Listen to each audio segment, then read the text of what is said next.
Egunon de Nori, buenos días a todas y a todos.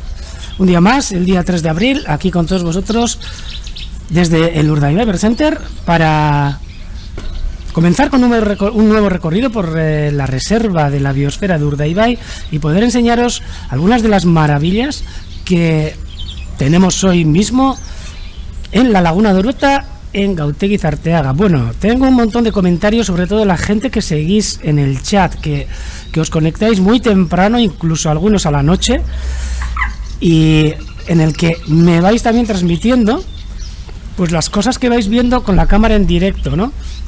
Bueno, un saludo para todos vosotros y todas vosotras que nos seguís en directo todos los días, y saludos hasta Barcelona, hasta Folgueroles, hasta Llariz, hasta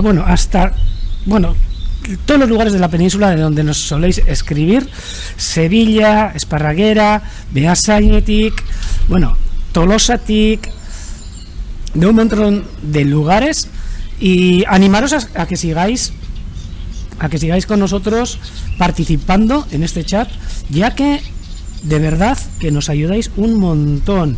Hay muchas veces que vosotros sois capaces de ver algunas aves, algunas cosas que están pasando en la marisma, ya que nosotros tampoco no podemos estar todo el día mirando al directo, y sí os pediría que colaborarais con nosotros, y mientras no estamos también hablando en directo, pues vosotros podéis hacer vuestras aportaciones de lo que habéis visto, porque por ejemplo hoy a la mañana ha sido espectacular, ha sido maravilloso todas las aportaciones que habéis hecho sobre no aves, sino mamíferos que se han podido ver en esta reserva de Urdaibai, por lo que os animo a todos a que no solo mamíferos, sino lo que veáis. Hemos visto tal ave, hemos visto las agujas, hemos visto una garceta grande, un grupo de garzas.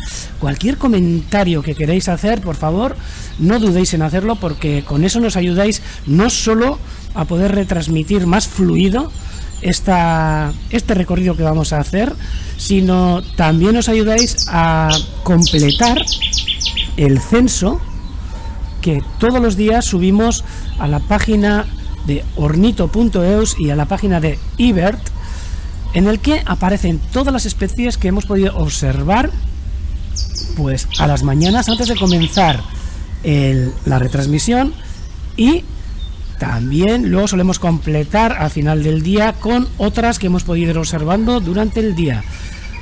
Hoy a la mañana también se ha hecho el censo desde las 8 de la mañana, hemos echado un vistazo por aquí y hemos podido observar cerca de 65 aves, algunas de ellas además que estos días no las habíamos visto en abundancia, os diría, y que hoy pues han aparecido. Como sabéis, esto es un museo de naturaleza, o sea, es al fin y al cabo una exposición, pero que cambia todos los días, y las obras de arte, como no, son todas esas aves que van cambiando de lugares, que van migrando, van parando en estos lugares tan especiales para ellas como son los humedales, y que nos ofrecen unos momentos verdaderamente bonitos para poder disfrutar de ellos, ¿no? Sobre todo en estos días de confinamiento en los que pues estamos obligados a estar en casa. En mi caso, pues yo me siento bastante privilegiado por poder tener esta casa que es el Urdaibai Bird Center y poder transmitiros desde aquí todo lo que yo veo y que no me gustaría que vosotros os lo perdierais, ¿verdad? Ya que a la gente que nos gustan las aves, pues nos suele gustar también compartir lo que solemos ver, y ese es uno de nuestros trabajos aquí en el Bird Center, que es el de poder compartir lo que nosotros podemos llegar a saber de las aves, que es muy poco con lo que deberíamos de saber, y poder compartir con todos vosotros pues los ires y venires de las aves, sus migraciones, sus características, sus cantos, como estamos ahora mismo también escuchando, por lo que os agradezco un montón que nos sigáis y que nos aportéis desde vuestras casas con lo que podéis ver también en el directo. Luego me meteré al hilo de lo que habéis estado viendo, pero primero, como siempre, comentaros que en estos momentos tenemos 11 graditos de temperatura.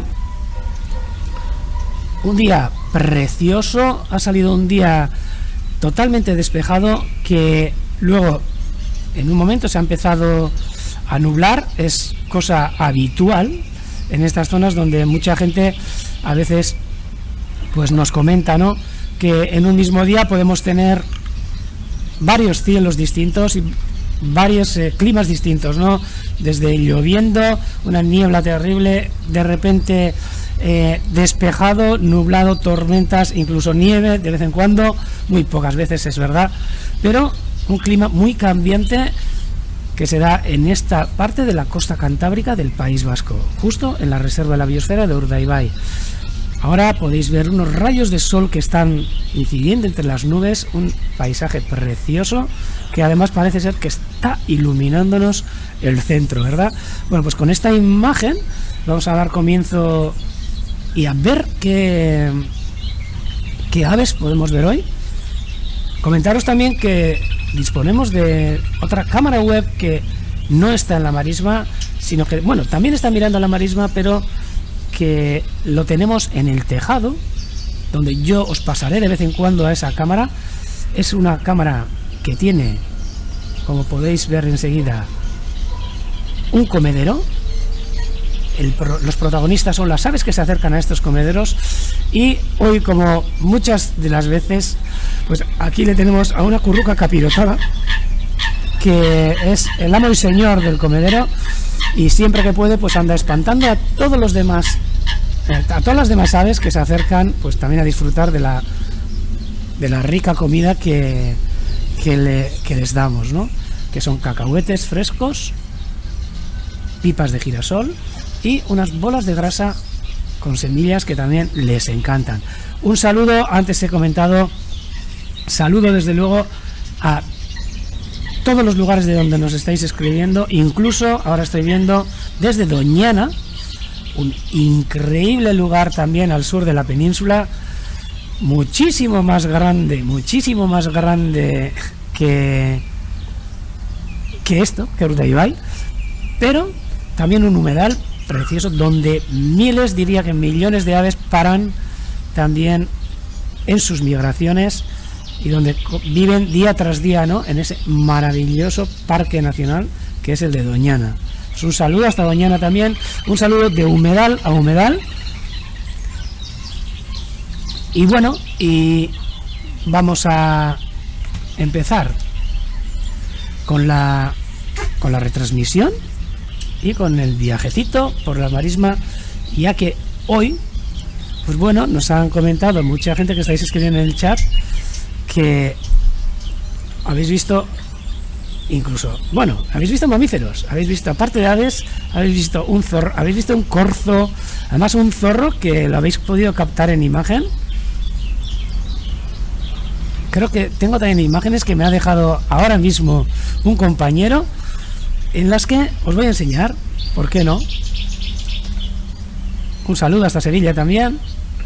Os voy a enseñar la imagen del zorro en directo que se ha podido observar hoy, un poquito antes de haber empezado, exactamente a las 10:53 de la mañana.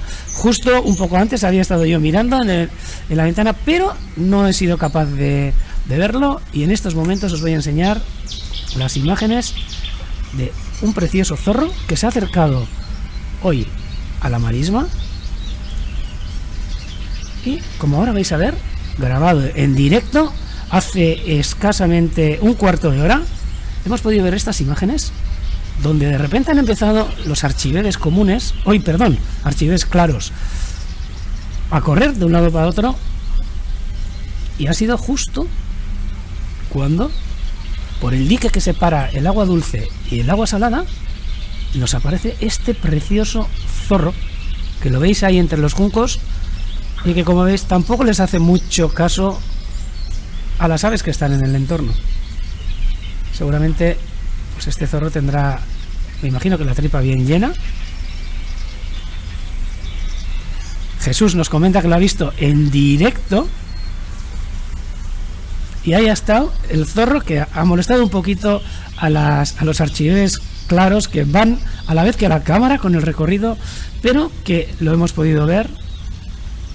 Ahora aparece ahí en imagen, una imagen pequeñita, pero que podéis verla mejor si retrocedéis o si rebobináis hasta el minuto 10, hasta las 10:53 minutos.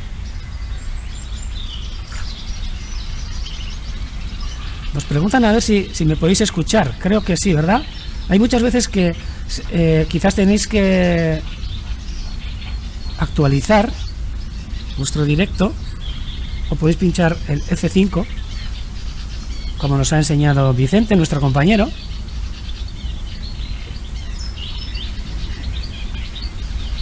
Vicente, un compañero nuestro que, vamos, es un hacha realizando por detrás todos los trabajos que conlleva el que vosotros podáis ver desde casa estas imágenes y esta retransmisión.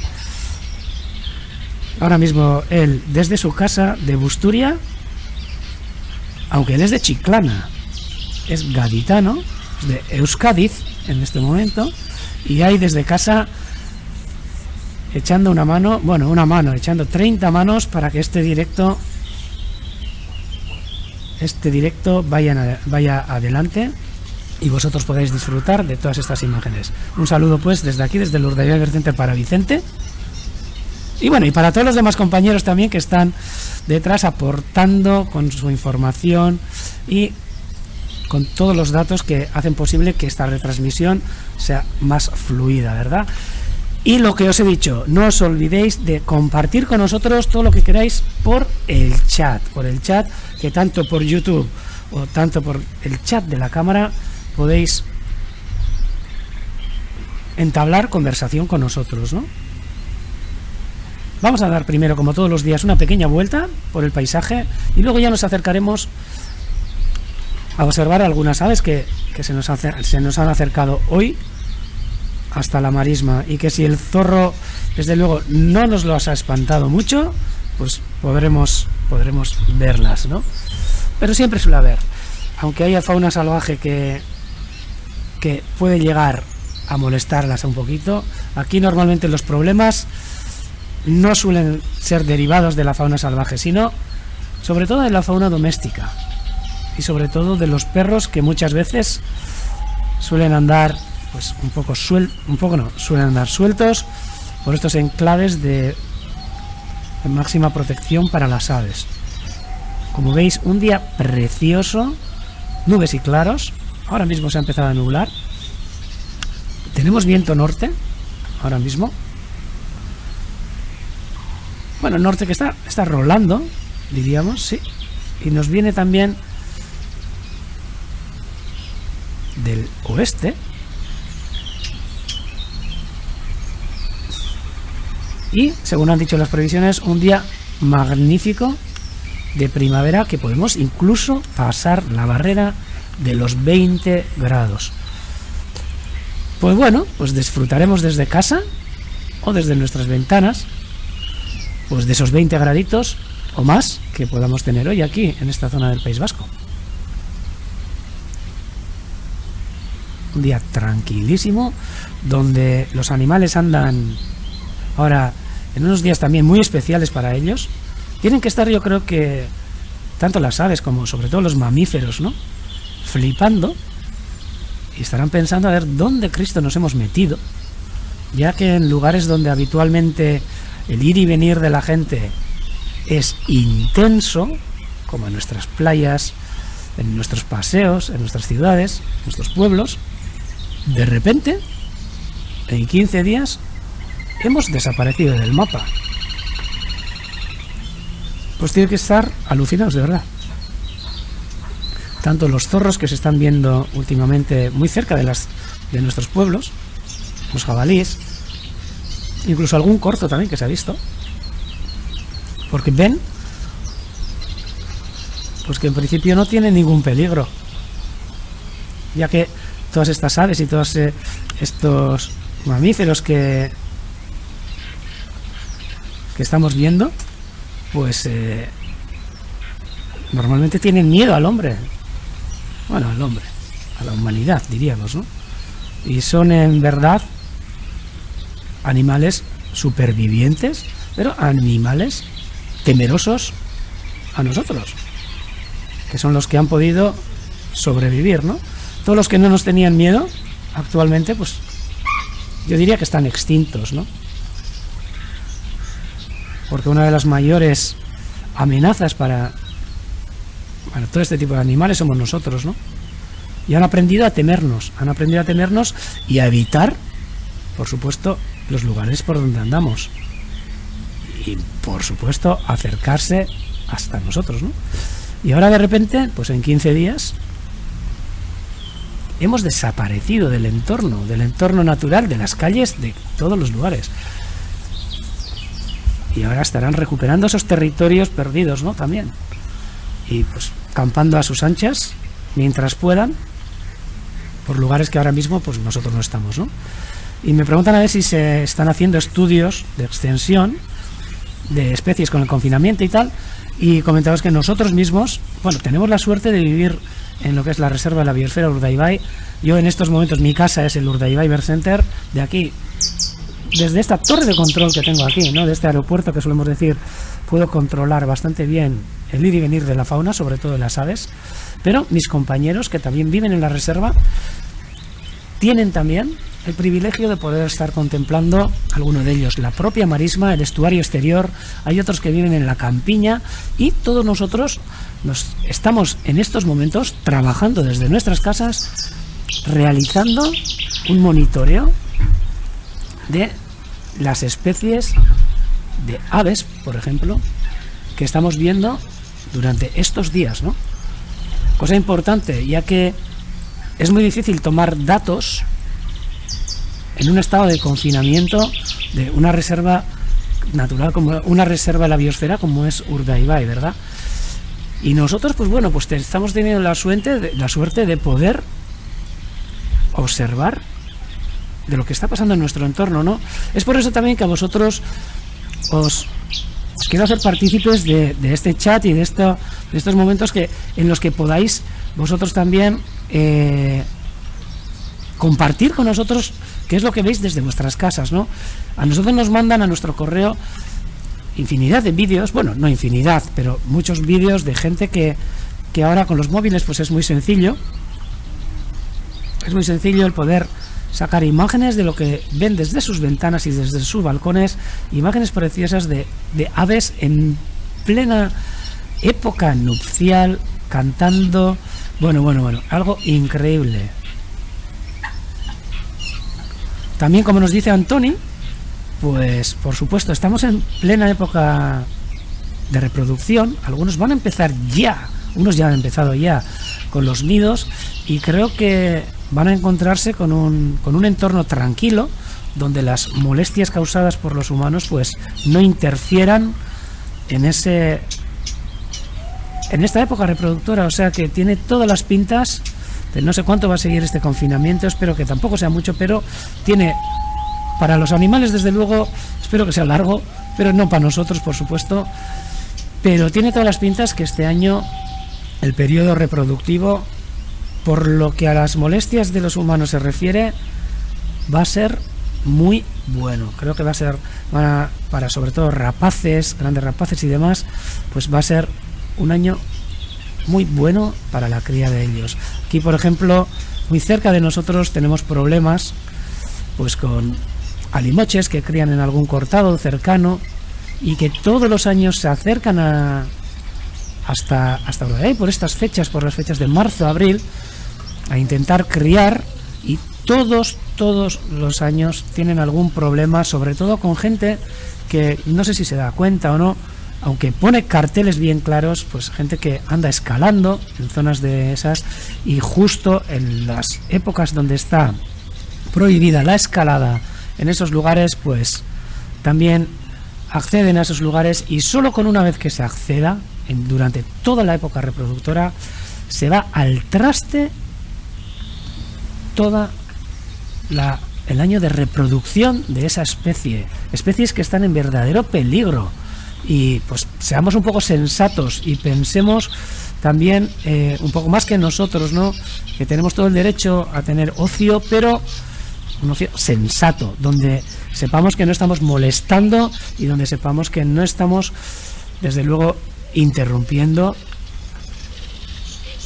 sobre todo en época de reproducción y en época de descanso, de mucha de la fauna que tenemos entre nosotros, ¿no?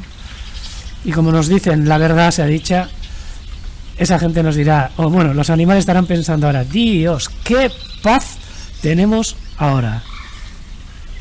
Pero egoístamente hablando, pues bueno, es una situación que espero que pase pronto. Un saludo también hasta Bilbo, egunon bat, eta besarka bat, Bilbo artere. Y bueno, me estoy liando aquí, hablando y hablando, pero hemos estado viendo alguna focha que estaba en el humedal y escuchar lo bonito.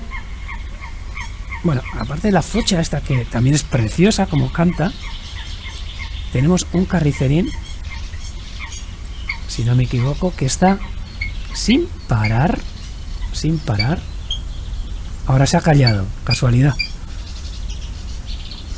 Bueno, creo que se escucha al fondo, ¿eh? Ahora ya estoy... Y se trata de un carricerín que ayer, por ejemplo, os enseñé en un momentito. A ver si lo tengo por aquí y los puedo enseñar. En el que hoy, por ejemplo, a la mañana, pues hemos podido observar un paso, o por lo menos una sedimentación de este precioso pájaro. Lo he visto en el carrizal, hemos visto 2 o 3 carricerines comunes, estas aves preciosas que no crían entre nosotros. Son aves de carrizal, de juncos, aves de humedales que crían por toda Europa. Yo diría que ya a partir de la latitud donde está Arcachon, en Francia hacia el norte, es una ave bastante común en los humedales criando. Es el carricerín común, Venarris arrunta en euskera y Sech wobla en inglés, perdón. Y creo que, si no me equivoco, Boscarla dels Joncs en catalá y Fulepa das Junqueiras en galego. O sea que, mira, vosotros ayudarme, por favor, porque a mí me encanta aprender los nombres en otros idiomas también. O sea que aquí estamos con la Boscarla dels Joncs en catalá, que acaban de empezar bueno, hace una semanita que están llegando ya los primeros desde sus tierras, bueno, desde sus cuarteles de invernada de África. Van a pasar entre nosotros, se supone que algunos días, y se nos escaparán para toda la época de reproducción. Una preciosa ave que nosotros pues tenemos el gusto de poder observarla, ya que estamos cerca de los carrizales y también muchas veces en nuestras estaciones de anillamiento, donde es un ave bastante común en la migración de primavera y en la migración de otoño, aunque bueno, migración posnupcial diríamos, ya que en julio comenzamos ya a capturar los primeros carricerines que se dirigen hacia África.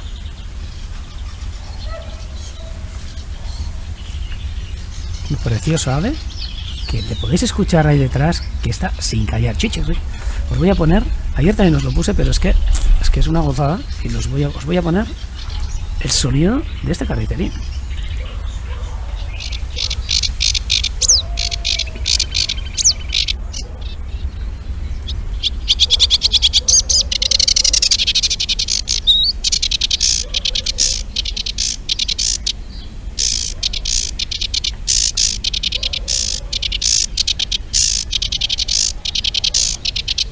Un canto súper estresado de una pequeña ave, un fantasmita de los carrizales y primo de otro bien parecido que os comenté, que es el carricerín cejudo, muchísimo más escaso, pero que en Urdaibai todavía tenemos el privilegio de que en migración podemos ver algunos carricerines cejudos. Si encuentro alguno, enseguida os lo pongo. Solo que son carricerines. Un segundo. Tengo aquí un montón de material gráfico, pero que muchas veces pues tengo que rebuscarlo, ¿no? Para poder encontrarlo.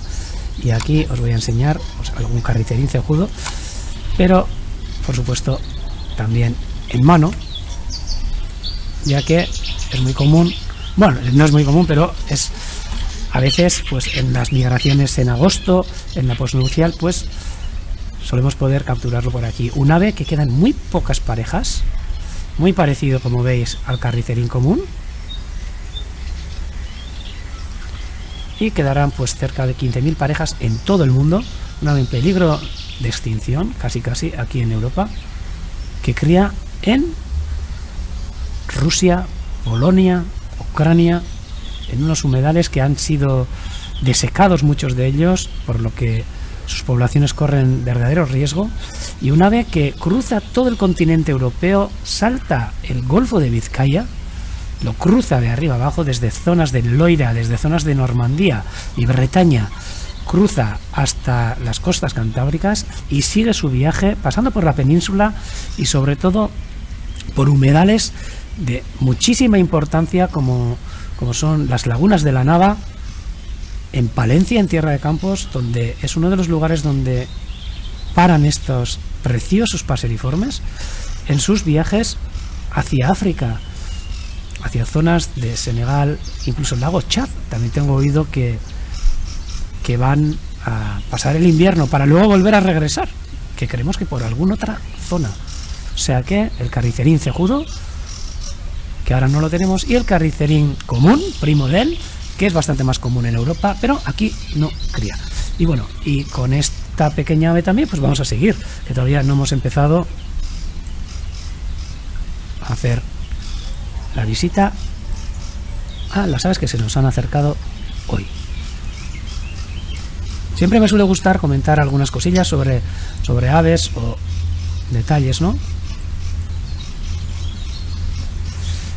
Sí, y Pilar también nos ha dicho que había un pajarillo. Entre los juncos hay un montón de mosquiteros comunes e incluso mosquiteros musicales que han empezado ya el paso por esta zona. Aquí una cuadrilla de limícolas preciosa. Bueno, están un poco mezclados, archivedes claros, con una cerceta, creo. Aquí una focha comiendo. Por supuesto, esta amiga que día a día está entre nosotros, que es la preciosa aboceta. Y como nos dice la gente desde Galiza, parecían mosquiteros, y yo te diría que son mosquiteros porque es increíble todos los mosquiteros que están sedimentados en estos momentos en el entorno de la laguna. Hoy a la mañana, tontamente, he empezado a contar y haber contado cerca de 20 mosquiteros en un sitio muy corto, en un sitio muy pequeño, entre unos sauces y entre la vegetación de marisma, ¿no? Aquí podéis ver los archivedes claros, están descansando como la boceta sobre una pata, no son cojos. Muchas veces nos hacen la pregunta a ver por qué, y pues bueno, es para economizar un poco el calor del cuerpo, ¿no?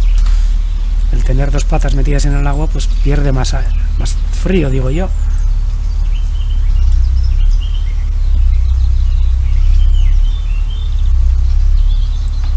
Hay gente que nos envía también sus fotos de los pájaros que sacan desde el balcón, cosa chulísima, como podéis ver aquí, un compañero nuestro, de un mosquitero común precioso, sacados de su casa. Aquí dos archivedes claros, y vamos a acercarnos a este otro grupito, ya que hoy a la mañana también hemos podido estar observando, aparte de los archivedes claros, que hemos contado 33, un grupo de 33 que se han acercado hasta aquí, aunque bueno, es un poco rarito porque normalmente cuando la marea está baja están en el estuario, y hoy la pleamar va a ser a la 1:30, unas pleamares medias, y es raro pues que hayan venido, sobre todo sabiendo que tampoco hay actividades humanas que sepamos que les puedan molestar en la marisma, ¿no? En el estuario. Pues hoy 33 archivedes comunes, archivedes claros. Al final, entre euskera, castellano e inglés y también alguna otra lengua, pues los nombres de los limícolas son bastante complicados. Kuliska suriak, en euskera, que significaría más o menos archibebe blanco, y gamba verda en catalán, que supongo que será por las patas, de color verdoso, igual que en inglés es greenshank. También nos comentan desde Cataluña que les ha parecido escuchar al martín pescador, al blauet,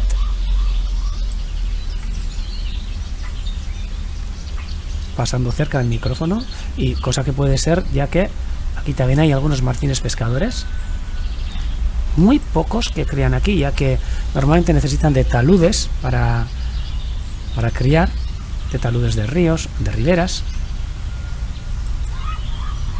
Y pues aquí pues los ríos, la verdad, están bastante maltratados, como en muchas otras zonas, pero que siempre hay alguna parejita que cría también en el estuario, en los taludes de cerca de la marisma. Aunque aquí los martines pescadores son mucho más comunes en invierno, ya que se les juntan pues, contingentes que vienen desde el norte, ¿no? Desde zonas donde el agua prácticamente se ha congelado y donde no pueden pescar, por lo que pues se tienen que ir hacia el sur. Y aquí, como todos los días, una parejita de Ana de Rabudos. Vamos a disfrutar con ellos, porque dentro de poco ya estos también se nos irán. Seguirán su ciclo y seguirán hacia sus zonas de Escandinavia y norte de Europa, hacia Siberia, Rusia, a criar. Por lo que disfrutemos ahora que los tenemos por aquí. Seguimos con el viajecito para poder observar lo que creo que puede ser una hembra de cerceta, o lejos. Luego nos intentaremos acercar al otro islote. Más cercetas descansando, algún otro limícola, y lo que quería enseñaros es otro tipo de limícola que ha habido justo antes de empezar, solo que aquellos parece ser que se han espantado un poquito con los zorros. Veis la tranquilidad que ofrecen los islotes, y no, aquí están los limícolas que os decía. Pero vamos a pararnos primero en el precioso ano de Silbón, que no sé si no le vamos a poner nombre porque solo hay uno, a este y a la boceta, ya que en invierno sí que solemos tener un montón, pero ha quedado uno y no sabemos pues si puede tener algún problema o algo, porque de verdad que lleva varias semanas este individuo perdón, igual que la boceta, que nos ha venido hace 5 o 6 días y sigue con nosotros. Pero aquí podéis ver algunas cercetas,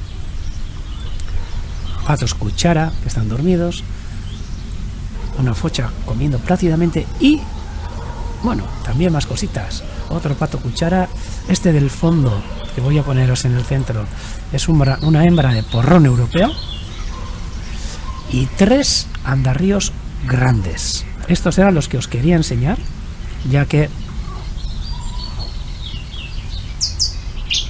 los había visto ya en la mañana. Habíamos visto 6 y andarríos grandes.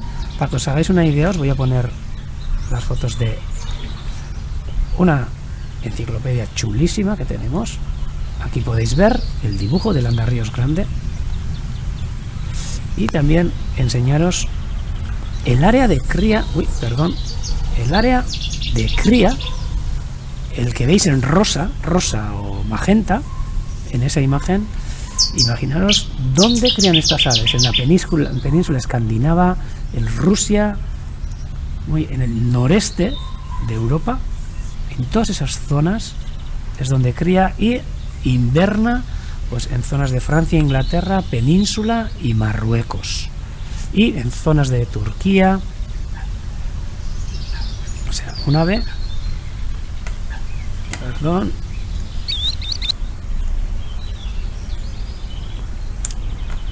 preciosa. Ahí podemos verla,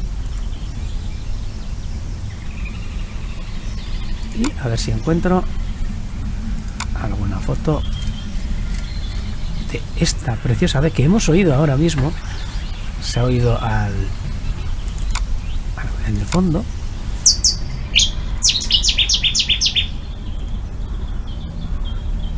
Con el que un reclamo, este reclamo que vais a oír ahora. Así lo encuentro.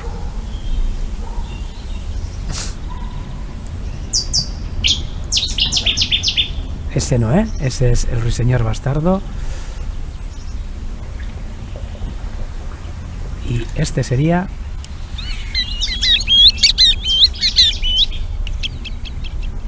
el Andarríos grande. Esos tres ejemplares que estáis viendo ahora, 3 o 4 ejemplares, perdón, entre esas anátidas.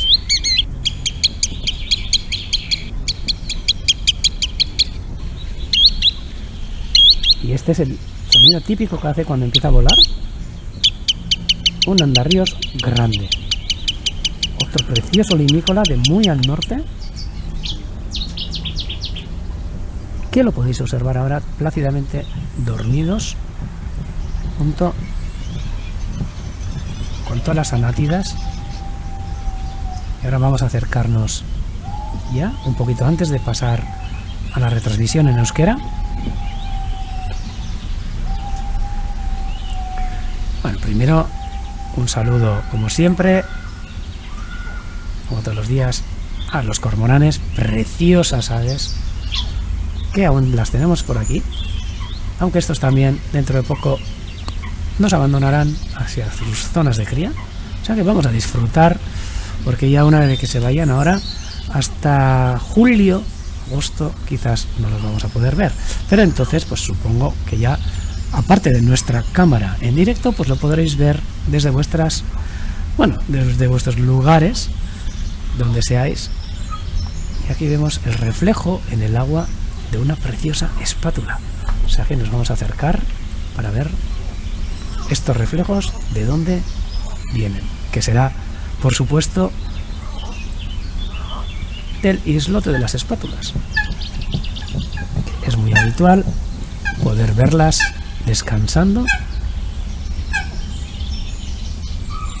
junto con otras aves en este islote, las tres también por supuesto sobre una pata, en un descanso, ya que todas las aves acuáticas pues al disponer de alimento justo en ese entorno donde se encuentran, pues comen cuando no lo necesitan, cuando tienen hambre, y por supuesto cuando necesitan descansar encuentran un lugar donde pueden controlar un poco el entorno, que pueden ser estos islotes. Por eso les encantan los islotes, ya que pueden controlar todo y los podéis ver ahí tranquilamente. Nos acercaremos al islote de la cámara para contemplar por si hay algún ave con bastante más detalle, sobre todo por la cercanía que ofrece, ya que la cámara está a unos 3-4 metros, y daremos un rápido recorrido para fijarnos, por ejemplo, en este precioso macho ana de rabudo, que voy a acercar. Vamos a tener el lujo para observar lo bonito del plumaje de este ana de rabudo. ¿Te gustan, Lucea?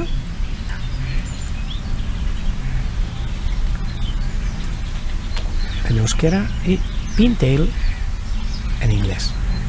Un macho precioso, y quizás vamos a ver si esta que está aquí, esta que está aquí, una hembra con el diseño de las hembras de ana de rabudo, pero diseño no mucho más, incluso más bonito a veces que los machos, aunque los machos siempre son coloridos, pero los diseños son increíbles en las hembras también.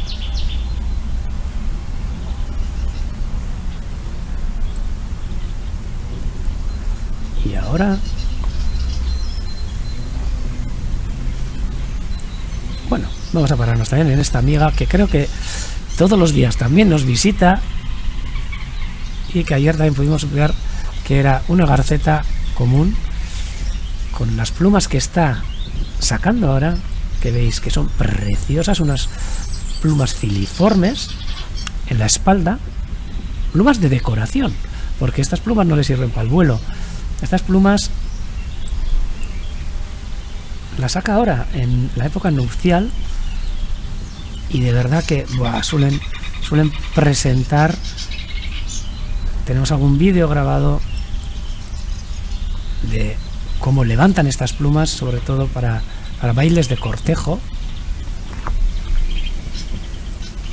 Y como vemos día tras día, esta era una garceta joven, anillada el año pasado en Urdaibai, por supuesto, en la isla de Ízaro, y día tras día le van creciendo esas plumas nupciales, como puede ser la cresta, que ahora le está saliendo aquí, veis en el cogote como dos plumas que son un poquito más largas, pues esas todavía tienen que crecer bastante más para tenerlas ya en época nupcial. Y en el pecho también otras plumas, y ahora mismo está todos los días intentando quitarse las plumas viejas que le pican, por supuesto.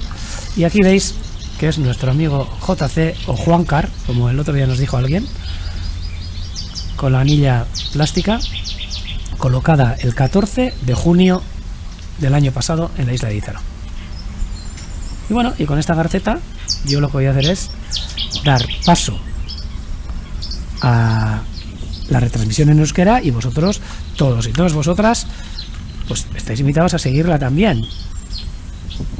Intentaré decir los nombres en castellano también, y pues a ver, incluso como muchos de vosotros, algunos de vosotros que estáis tomando parte en el chat, pues de vez en cuando metéis en el Google Translator, que últimamente funciona entre comillas bastante bien con el euskera, porque hasta ahora desde luego la traducción era pésima, muchas veces incluso que no se podía ni entender, ¿verdad? Pero bueno, podéis intentarlo, y yo voy a dar paso a las imágenes del Urdaibai Bird Center y posteriormente a la retransmisión en euskera.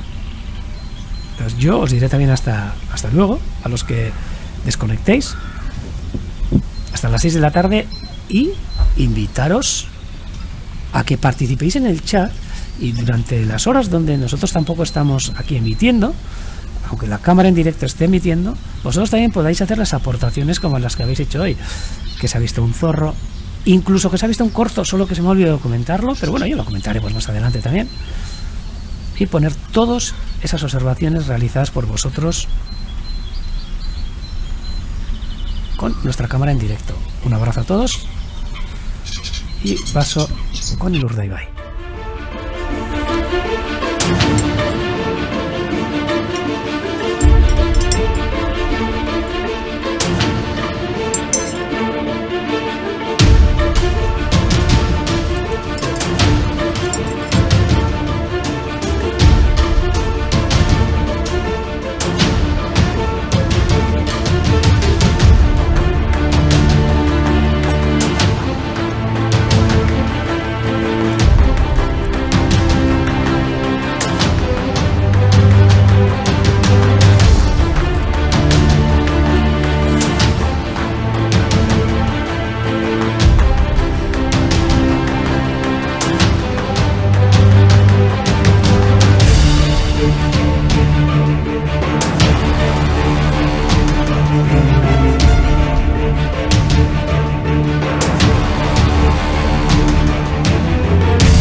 Eta egunon berriz ere, gurekin bat egin duzuen guzti hori.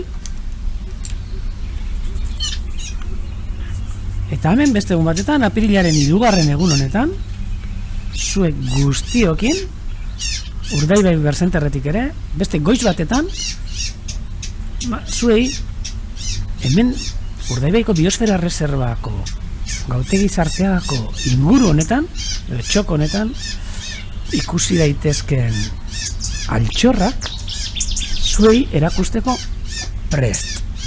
Ni neu hemen Urdaibai berzenterretik, edorta unamuno, eta nire atzean, berain etxeetatik ere, zen nire etxea orain gaur egunotan Urdaibai berzenterra da, baina beraien etxeetatik nire lankide guztiei ere, agur bero bat, zuzenian, posible egiten dutelako emanaldi hau. Ontsi ikusten duzu ez zelako eguraldi polita daukagun, lainotzen hasita dago bai apurtxo bat, baina eta ikusten dira baita ere, ontsi momentuan, hemen harrapariren bat, ikusi aldugu, baina zaila hurbiltzeko zeruan, hortxe joan jaku, ez dakigu, miru bat, edo zapelatza, ontsi ikusten duguna, zaietuko naiz ikusten, zer izan daiteken, entzak kamerak erakusten baldin badigu. Batzutan, saiak ere, saiarreak ikusteko aukera izaten dugu, eta baina, ez ba, saia, ira zaigu, hortxe dago, eta jarraituko dugu. Ez, oso saia, baina zapelatzan estilo hartu diot, eta, bueno, esaten egon garana, egun benetan polita, ontxe 12 gradutxu, dauzkagunak inguru honetan, baina gaur esan dute, prebiziok dinotenez, temperaturak goruntz egingo duela, eta kanpoan 20 gradutar arte edo gehiago izateko aukera izango dugula. Bueno, disfrutatuko dugu gure etxeetatik bada ere, eta noiz ipenean lehiora, balkoia badaukazu balkoira edo terrazara edo baserriero badaukazue, baratzera edo ateratzeko kontuarekin. Hemen galdetzen didate nola desberdintzatzen den zapelatza eta mirua, eta komentatuko dizuet, dena ikusi ez dugula ikusten, baina saiatuko naiz erakusten, argazkirik aurkitzen dudan gure gordeta urtetan gordetzen gabiltzan material grafiko horretan, argazkien material horretan, eta saiatuko naiz,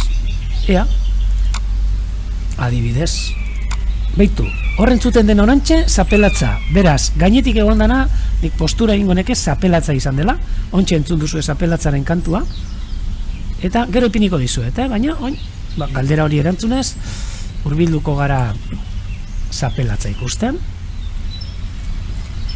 Latinez pentsatu behar du, seguk latinez daukagu ordenatuta, eta buteo da, eta ontxe zapelatz bat, ea aurkitzen dudan. Bueno, aurkituko dudan, bai. Bat erakutsiko dizuet argazkiz, hortxe zapelatza,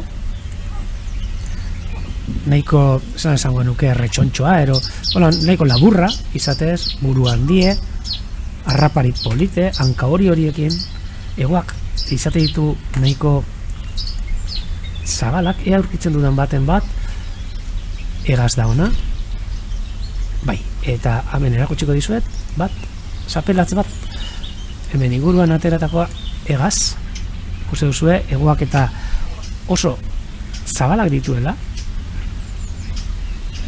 ez puntan bukatua, baina zain puntan, da gero, bere buruaren silueta hori, ezta? Eta orain, saiatuko naiz, aurkitzen miruarena, miru beltzarena, erakutsiko dizuet, orain momentuan miru beltzak, batez ere, ailegatu dira Afrikatik, eta gure artean ditugu zeruetan, eta abiak eta egiten hasteko prest, Afrikakoa, latinez, milbus migrans da, migratzailea, naiz eta bestak ere migratzen duen, baina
tan aurkitzen.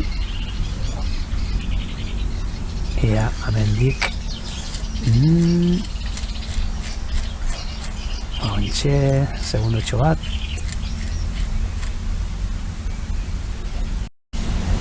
A ber, ontxe. Ez da gure irudi bat, baina hemen mirugorria ikusi dezakezue.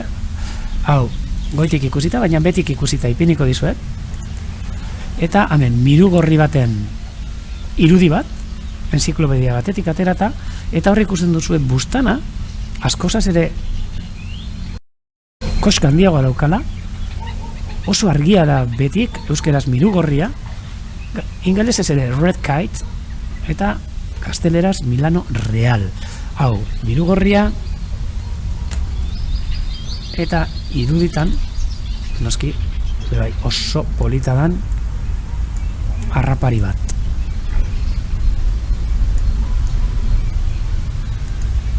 Estean ere, eta hemen miru beltza, hortxe ikuste duzue, eta miru gorria. Eta miru beltza kenduta, zapelatza. Beraz, gitxi gora bera, zapelatzak borobildua, bustana, miruek koska horrekin, kola de Milano deitzen den horrekin, baina hori bai, denak harrapari bentan politak eta gure zeruetan, ontsa momentuan, hirurak ikusi daitezkena. Badaude beste batzuk ere, ja, honezkero etorrita daudenak, zapelat listor jalea, oso zapelatzaren astilokoa, baita ere, arrano zugezalea ere ikusi genezake behintzat hemen inguru honetan, eta bueno, bai, arrano txikiak ere, orduan, badaude hainbat eta hainbat harrapari, joango gara lagun hauetan zehar, etortzen diren enean eta erakusten. Beraz, hau, tartetxo bat hartu duguna, miru eta zapelatzen arteko desberdintasunak eta ikusteko. Eta jarraitu daigun, ze eguraldiaren egon gara hitz egiten, da bueno, eguraldi polita disfrutatzeko aukera izango dugu gaur, eta den hori esan behar dizuet, lehen ere komentatu dut, gazteleraz, nola, chat bat daukagun, hemen web horrian ikusiko duzue.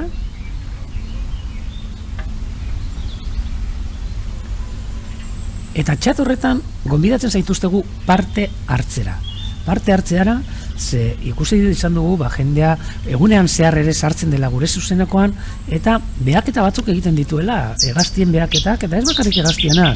Gaur goizean ere, oraintxe momentuan jarriko dizuet, azeri bat ikusteko aukera egon da,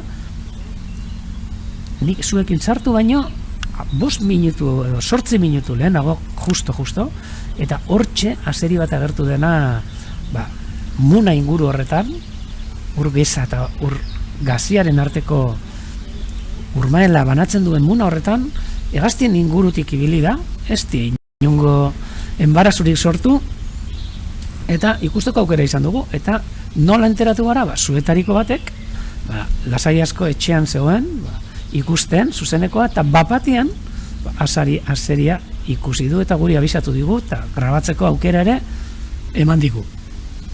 Ez azeria bakarrik.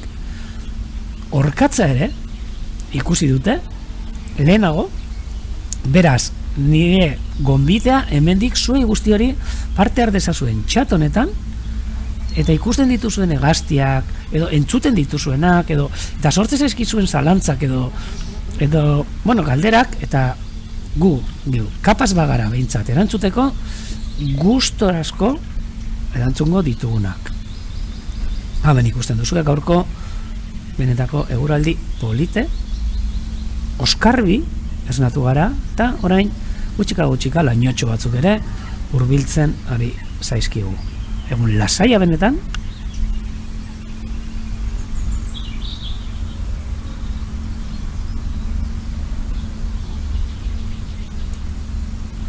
eta noski urmaelean, egunero meroan, hegazti mordoska bat.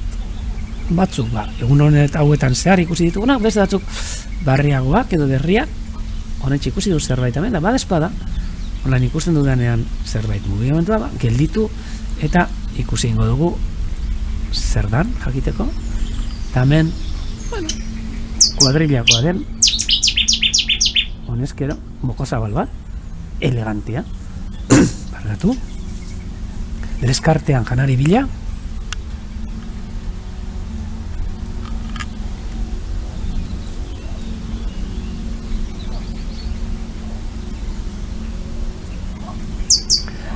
Eta, bueno, komentatzea ere, batzuetan ebagi egiten dela konexioa eta sentitzen dugu, baina hau da guk daukagun interneteko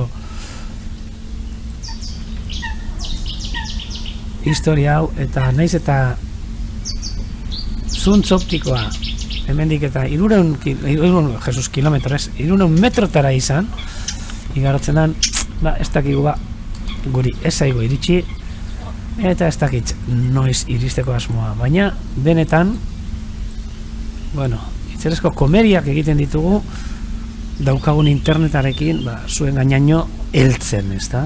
Eta sarritan, bueno, ebaki egiten da, eskara hiri batetan bizi, eta, bueno, honek izaten ditu horrelako eragozpenak, ezta, internet kontuak eta, baina, bueno, momentu batzutan horrelako eragozpenak izaten ditu, horrelako herri txikietan eta, baina beste batzuetan, adibidez, oraintxe gaur egun bizitzen ari garen egoera hauetan, luxu bat da, horrelako leku batetan bizitzia eta gure inguruakin disfrutatu ahal izatea.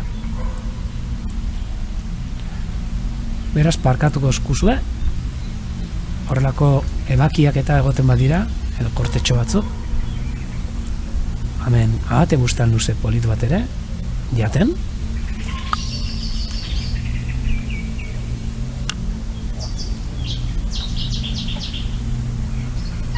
Eta nik berba eta komentatu dizu eta seriarena, eta ez dutzuet jarri, eta ontxe momentuan erakutsuko dutzuet. Gaur goizian agertu dan aseria, Urmaelean, beste gazti batzuekin. Hortxe bideoa, goizian ataratako bideoa, eta ontxe hortxe leskartea, i artean ikusten da aseri polit bat. Hortxe kuliska zuriak lasai asko eta lasai asko edo bintzat mugitzen eta aseria muna horretatik zehar. Ontxe berriz ikusiko duzue, fijatu zaitezte eskubiko partean da hor i artean agertuko zaigu, esango dizuet noiz.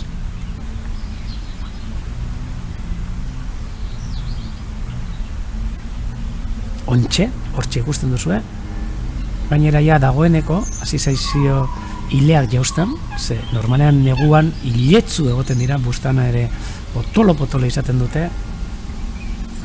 eta hortxe aseria, eta ikusi duzuenez, jaramon askorik ezti egin, hor bertan zeuden egaztieri, eta bere bidearekin jarraitu du, seguruenik tripa beteta izango zuen, gaur gabean harrapatu den zerbaitekin.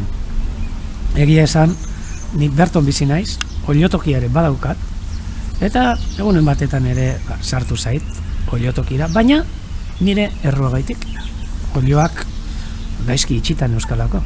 Oin gaur egun, oliotokia ondo itxita daukat, eta aseriak ingurutik badabiltza, baina niri inongo kalterik ez didate egiten. Batzutan ikasi behar dugu ere, gure inguruan aseriak egon badaudela noski, eta bereik ere jan behar izaten dutela. Eta ez hori bakarrik. Beste iruditxo batzuk ere, aserienak. Hau dira hemen ingurutik ibiltzen zaizkigunak. Eta gu ere konturatu eta konstiente izan behar garela, guk olioak eta izan nahi baldin baditugu, gure lanak egin beharko ditugula ere, horrelako aseri politek, ez diezaguten gure oliorik hartu, ez da? Eta zer hobeto, behar den moduan sareekin itxi olioak, eta bar. Gauetan etxeratu, hortxe, bideoan, aseri polit bi bertotik grabatutakoak, jolasean, beti jolasean dabiltza, eta lasai asko dabiltzanak, gainera, gaur egun bizitzen ari garen egoera honetan, basa fauna, berriz ere, galdutako eremuak hartzen hasita dagoela esango nuke, eta luxu bat da horrela animaliak ikustia, inungo gizakiaren eragozpenik gabe, ezta? Egunotan nik uste dut, lehen ere komentatu du gazteleraz, animali guzti hauek flipatzen egongo dira, ze, derrepente, bapatian, oin da lama egun, gizakia desagertu egin da, bai kaleetatik eta bai inguru naturaletatik. Eta halako baten aurkitu dira eurintzako berriz ere inguru horrekin. Horrelako benetako ugaztun politak hortxe ikusten duzu esenak, hementxe Urdaibaiko Urmael honetan. Egia esan, egunero ikusten ditugu, eta beitu, hor daude gure ardiekin lasai asko lehengo egunean erakutsi nizuen moduan. Inongo arazorik sortu gabe. Beti jolasean, tripa beteta ukiko duten seinale, baina momentu oso politak eskaintzen dizkigutenak egunero. Eta gaur, nahi baldin baduzu ikusi, joan zaitezte edo rebobinatu apurtxat atzerantza bota eta 10 eta 53 minututan zuen pantailan ikusteko aukera izango duzue, gaur goizean agertu zaigun azeria. Galditzen dira eta gerra askonarrik eta izaten dugun, eta esango dizuet, baietz, askonarrak ere egoten dira, inguru honetan, baina zailagoa da, askoz ere zailagoa ikustea, ze normalean hauek ere gauez gehiago ibiltze zaizkigu, eta noiz ipenean tristea da, baina bai ikusten ditugula errepidean eta kotxe batek jota. Orain egia esan, basafauna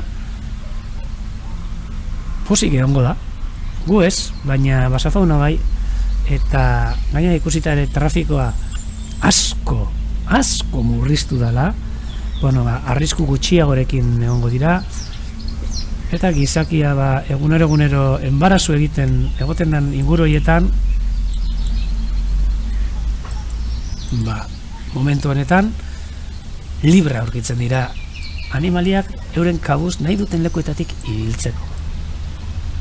Hemen kopeta zuri polit bat, beti gustatzen zait erakustia, horlako gertutiko irudia, hortz ikusten dira zelako adaptazioak dituzten, bere bizimodura, ez da?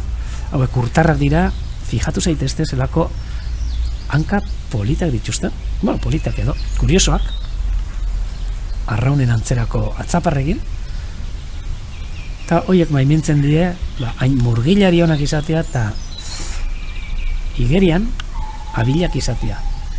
Pero daukaten lumaje isolatzaile horrekin, urtantarik ere ez zaie pasatzen, gorputzera. Benetan, hegazti polita. Eta esaten nenbilena,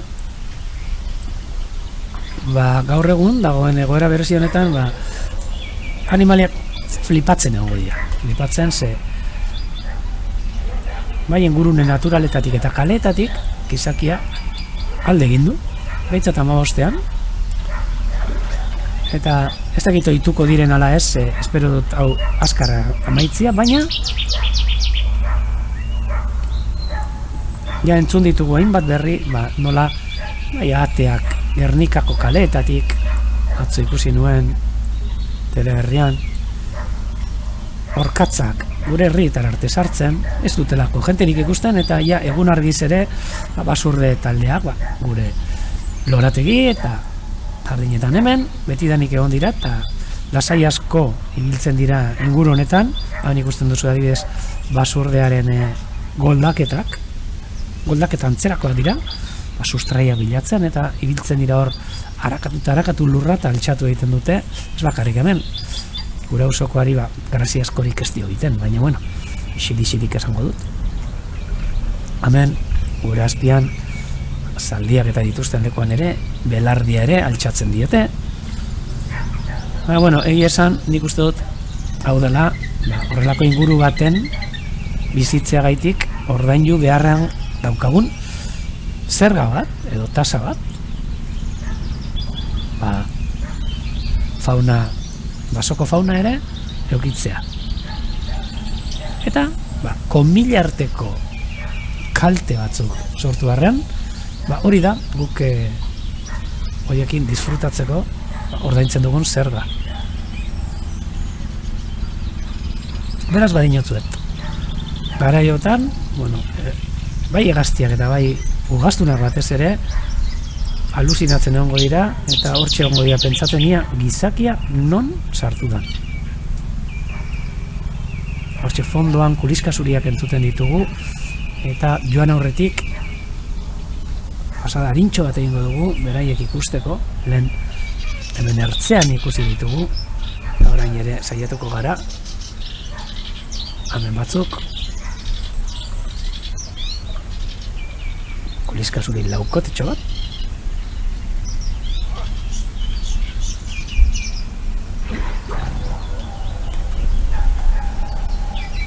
hortxe fondoan entzuten direnak horretxe dira tui, tui, tui, tui, tui, tui, tui. Apenas beteriko txakurra ere hortxe da nun bait. Jarraituko dugu. Hemen ja taldetxo handiagoa. Gaur goizian, egunero egiten dugun legez, egin dugu hegaztien zentsoa, eta 75 gutxi gora dira izan dira, ikusi ditugun, behatu ditugun hegaztiak, eta kuliska zuriak, gaur naiz eta marea behan egon, hori gauza bitxia izan da, ze marea gora ordu bat erdietan izango dugu, 33 kuliska zuri ikusteko aukera izan dugu, Paduran, hantxe ikaratu dira zerbaitekin, eta hortxe fondoan entzuten duzuen txori-txori, da atzo komentatu nahi zuen, hau ez, hau kopeta zuria da, baina horratzen txiki entzuten den hori, da atzo komentatu nahi zuen, parkatu, Benarriz Arrunta. Hantxe piniko dutzuet, gogoratu dezazuen, holan, gauzak ikasten ere joango gara, hortxe, Benarriz Arrunta.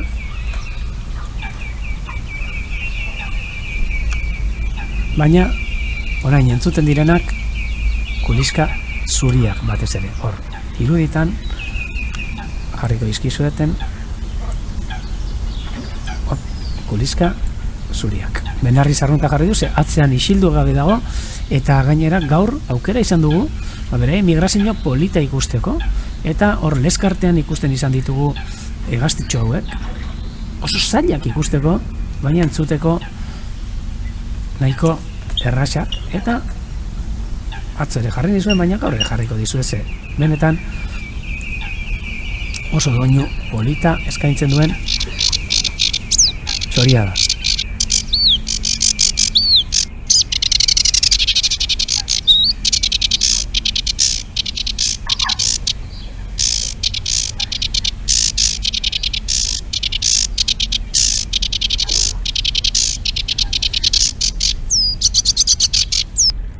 Hori, Benarriz Arrunta. Utziko dugu, eta jarraitu daigun, barkatu, bizitatxoarekin, kopeta zuriak hor inguru guztitik, hemen basate ar polit bat, hor bilduko gara, zen nahiko gertu dago, eta hor ikusten duzue, bustaneko lumetan dauzkan kirikiloak. Bi kirikilo, eta hori da arren ezaugarri bat. Bueno, koloretatik aparte noski.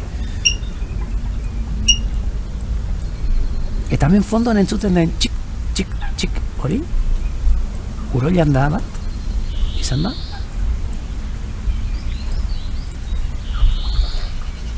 Oso hegazti polita hori ere, doinu sakonekoa, leskarietakoa,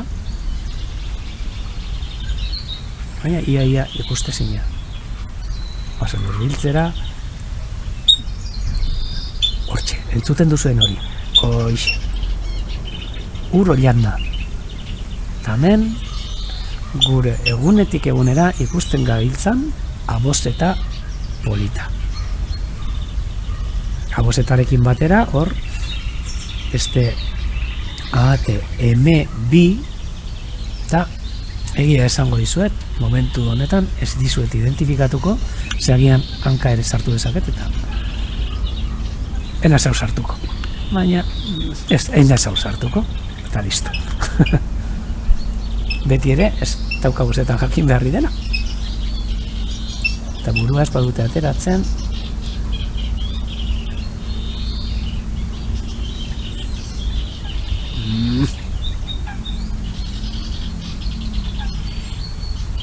Ez dut esango. Hemen aboz eta lasai atxeden hartzen, irlatxo honetan. Normalean, hegazti urtarrek batez ere, elikatzeko aukera daukate eta gogoa daukatenean, janari bilia joaten dira eta asetzen direnean, beste kontu batzutan hasi, eta adibidez, kasu honetan, deskantxuan, atzeen hartzen, hanka baten gainean, hotz beroa, edo bintzat beroa ez galtzeko, hain errez, eta batzutan, gauez jateko gogoa badaukate, gauez jaten dute, gero deskantxu apur bat, jan, eta hori izaten da beraien eguneko zikloa, ez da? Ez da gure moduan ordutegi finkoak dituztela, badaude bai pauta batzuk jarraitzen dutenak, ez da, eta adibidez mareak eragin asko dauka, baina batez ere, lekuak izten dizkietelako, ibiltzeko eta janaria bilatzeko, noski. Gero, egia esan ere, normalen hegazti gehienak aktiboago egoten dira, bai, egun sentian eta iluntzean, eta eguneko erdiko orduetan, hortxe egoten dira, lumak atontzen, atxeden hartzen, hau daude moduan, lasai asko, txakurraren negarrak entzuten, ontxe lertxun bat entzun da, horrelako bat egin du. Hemen ate kuadrilla bat, urbideo gaitxesan ikusten, eta hemen irudietan klik, basate bikotia, eta eskerrean,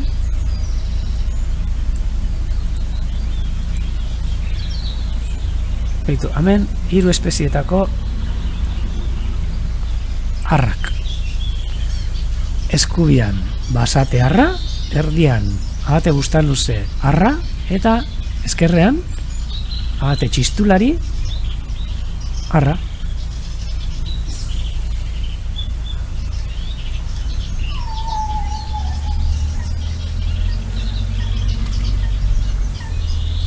Bai, egunotan ere beste komunikabide batzutan ere bagaude. Jende galditzen digu hegaztiei buruz eta animaliei buruz, ea zan da biltzan gu etxeratuta gauden egun hauetan, ezta? Eta bueno, gure editziak ematen ditugu bai telebistan, irratian, eta galdetzen dute zer jaten duten basateak, landareak edo animaliak. Nik esango nuke basateak batez ere landare jalea dira, baina landare jaleetatik aparte, noski, gustatzen zaizkie animaliak ere, eta adibidez barraskiloak, eta bueno, uretan aurkitzen dituzten ornogabeak eta be, gustura jaten dituzte.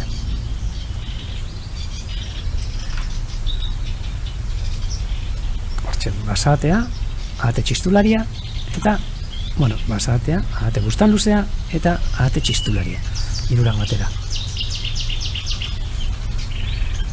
Guk urte batetan, orain dela pare bat urte, baserrian izan genuen basate kuadrilla bat, eta ez dakizue nola jasen zituzten, hortuan zeuden bare zorri guztiak eta barraskilo guztiak. Bueno, letxuga ere baldin bat zegoen, letxuga ere mozipenean ikutzen zuten, baina behintzat, bareak eta barraskiloak eta kentzeko, letxugarik ez egonean eta landarrik ez egonean, bueno, itzelesko metodoa. Jakoba Errekondok entzungo balu, benetan, aholkatuko nioke pare bat ahate, hortuko bare zorriak eta barraskilo txikitxo guzti horiek paretik kentzeko. tamen basate, parkatu, ahate txist, Jesus Maria, ahate bustan luze har bat, eta bere bikotea Enea, hortxe atzer partian, benetan lumaje politarekin. Azken finean, baratza dugunok eta askotan animalitzaz baliatzen gara, horrelako borroka biologikoa egiteko, ez da? Eta horrelako hegazti txikiak, txamilotxak, kaskabeltzak, txantxangorriak, zozoak, horiek laguntzen digute pilo bat. Bai, guztiz ekologikoa, ez dugu, nik dugu behintzat saiatzen naiz, botikarik ez botatzen. Batzutan gauzak txikitxoagoak edo izango dira, baina gustuak eta kalitatea izugarritzela. Eta hemen, ontxe beste limikolo bat ikusteko aukera daukagu, hau kuliska iluna da. Eta esango diazu, bestearen oso antzeko, ez da? Iniko dut hemen saiatuko naiz aurkitzen. Esango diazu, aukera dagoen. Hori da, kuliska iluna, baina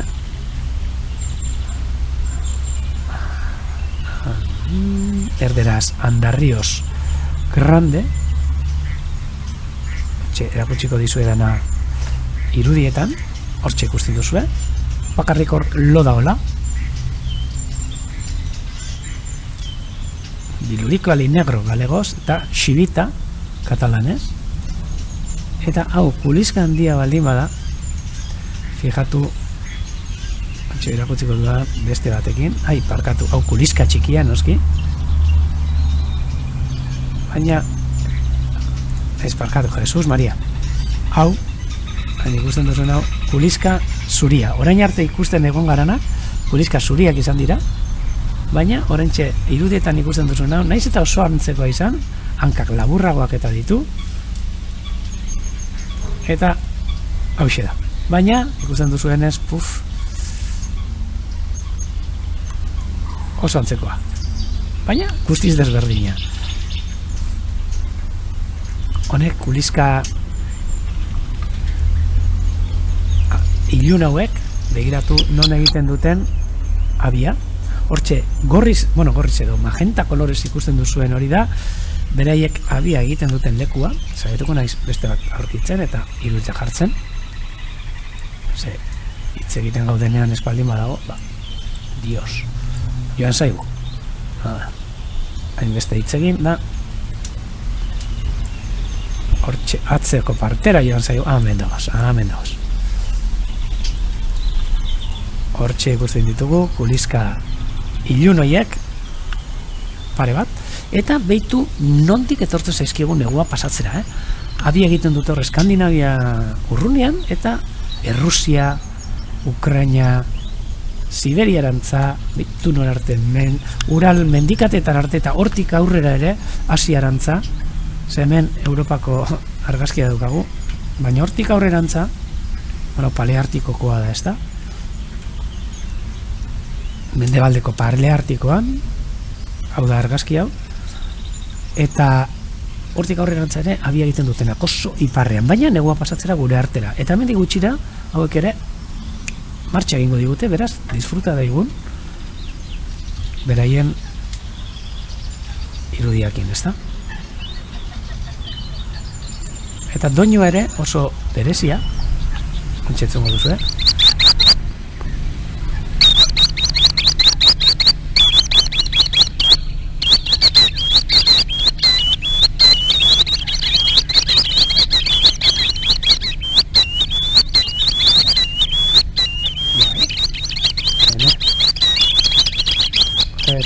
hortxe gelditu zait, betirako anklatuta. Listo, isiltzeko aukera izan du. Eta hau da gertatzen dana batzutan. Eta jarraitu daigun gure bizitarekin.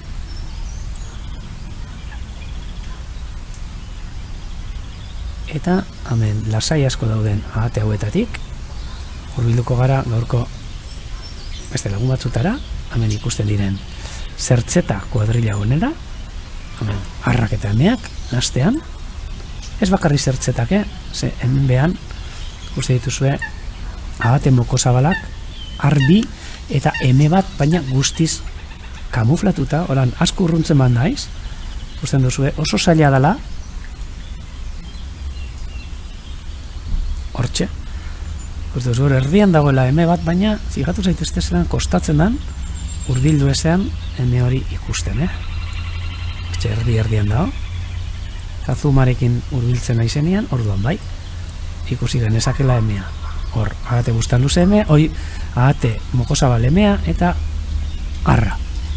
Komentatzen didate, iparralden egunak luzeagoa direnez denpora goiago janaria topatzeko daukatelo ez da, eta bai, Holanda, eta horregaitik askota asko, egazti askota asko iparrera joaten dira, ze udaberri eta uda oso luzeak dituzte, egun oso luzeak, 24 orduko eguna daukate, egun argia, eta garai honetan, han elikagaien boom bat sortzen da, hainbeste elikagai sortzen da, bai intsektua dirala eta bai landare dira, eta araxe joaten dira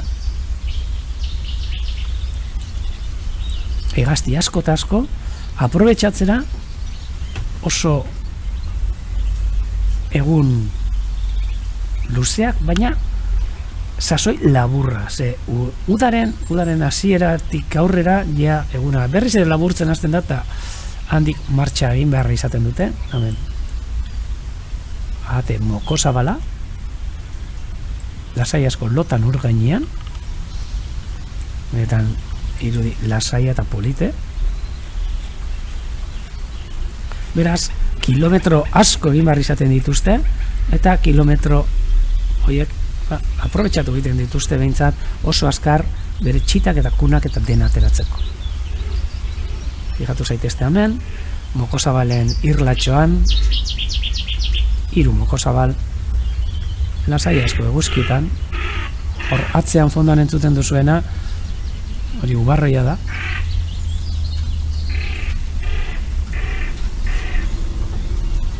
eta mokosabalak kontxe aska egiten bat, ikusteko daukagun zelako mokoa erakusten digun, mokosabal noski, hortxe heldu bat, ikusten duzue helduek esaten dute paparra orain laranja kolorekoa, horrelako gangarra handi bat, mokoa beltza eta punta horiarekin.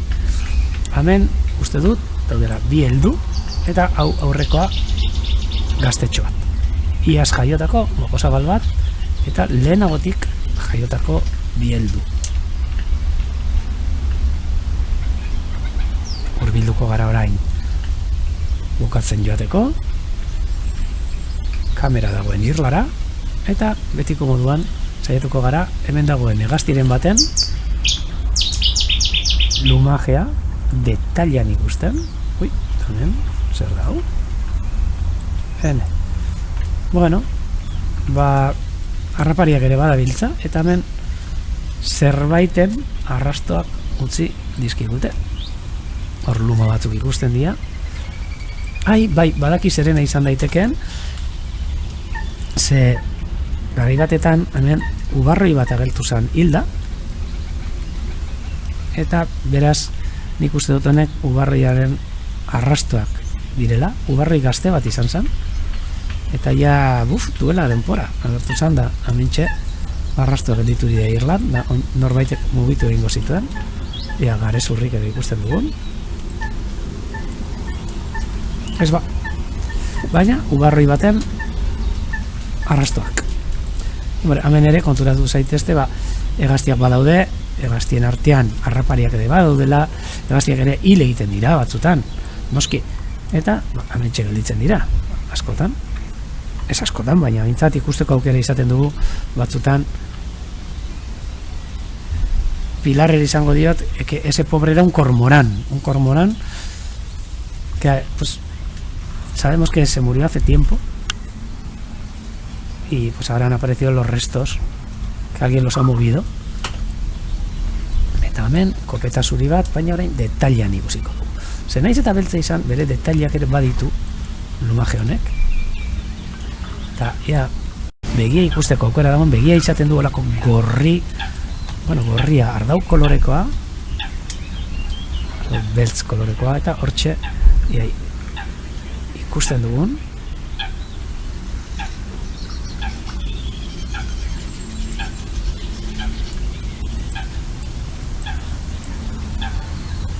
oso polita. Hortxe ikusten dira bere atzaparrak, zelako nola dituen adaptatuta igeri egiteko. Eta hor, belarra jan da jan. Beltza, baina bere tokeekin. Beltz dizdiratxua, kopeta zuri honek erakusten diguna. A ber, besterik baldin badago, kopeta zuria da biltza horre ustai belarren oianean, ustai belarren oian hau ere, ea datorren astean denbora daukagun, eta posible badugu behintzat ateratzia, desbrosadorarekin, ontsi ikusten da eguzkiarekin oso polito, eta omen beste ate moko zabal bat ikusi dut ere, hurbilduko gara. Bueno, gure lertxuntxo txikia bizitatzera ere, hortxe ikusten dugu, bere lumak, udaberriko lumak hasten dituela, ikusten zu hemen atzean dituen horren lumatxak horrek, eta horiek dira, gero bikotea bilatzeko lanetan eta hor dantzak egiteko eta erabiltze dituzten luma politak. Eta hemen ikusten duzu gure laguna dela, JC, Juan Carlos ere jarri zioten lehenko gonean, Juan Car. Eta hemen ikusten dituzue honek udaberrian ateratzen zaizkien luma bitxi hauek. Oso luma finak, firukarak,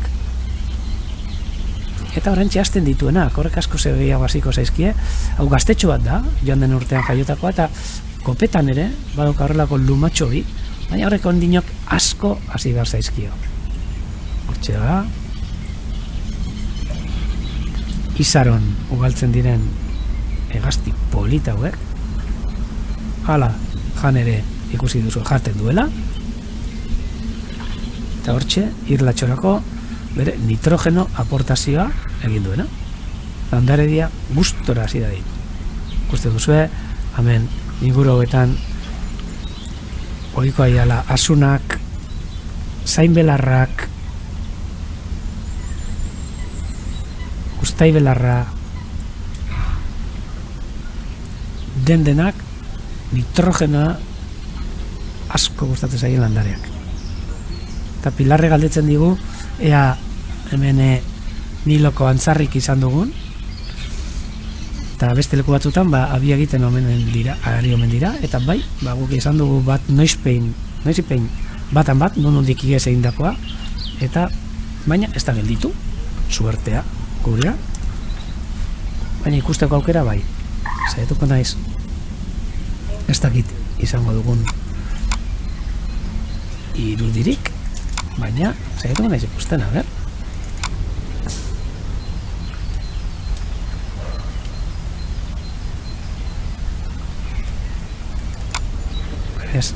Ez Nilokoa ez du pentsatzen, hemen daukaguna da, hemen gure artean egon zan Indiako antzar batena, baina oso polita. Egun batean nahitzen ingo dizuet, hegazti bitxi honi buruz. Hintxe jarriko dizuet hor irudietan, eta ikusi dezazuen da disfrutatu dezazuen. Inguru honetara etorri zen Indiako antzar bat. Bi edo etorri ziren, bat gelditu zen, da gero alde egin zuen. Eta seguruenik nondik martxa egindako hegazti bat izango zen, no? Polita benetan, euren lurraldean, hauek Mongolian egiten dute abia, Mongolia inguruan, eta gero negua Indian, hegoaldean pasatzen dute, eta hegazti hauek Himalaia gurutzatzen dute, batzuk 8.000, 9.000 metroko altueran hegaz eginez. Oso adaptazio izugarria dituzte mendikate horiek gurutzatzeko. Benetan, polita, baina beste egun baterako utziko dugu. Eta nik neuk, gomidatzen dizuet jarraitzeko, gure zuzeneko kamerarekin.